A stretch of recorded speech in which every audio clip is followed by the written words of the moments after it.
Hi, it's me again with Corel tips and tricks. Somebody posted this on Facebook. I traced it, and I don't know what size it actually is, but it doesn't really matter for the demonstration. I am going to left click, right click, and for the video, I'm going to take my Smart Fill tool and just fill that in.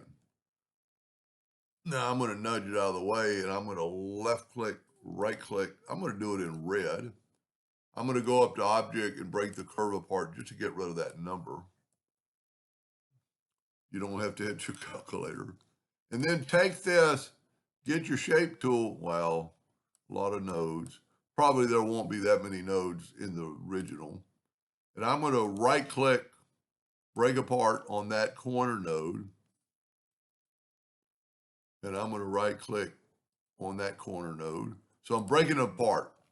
Well, then I can take this virtual segment delete key and delete that line. Well, this is a curve, so it's perfect.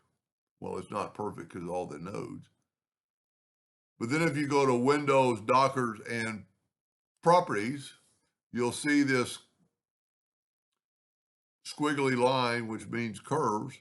So that line is 12.65072 inches long.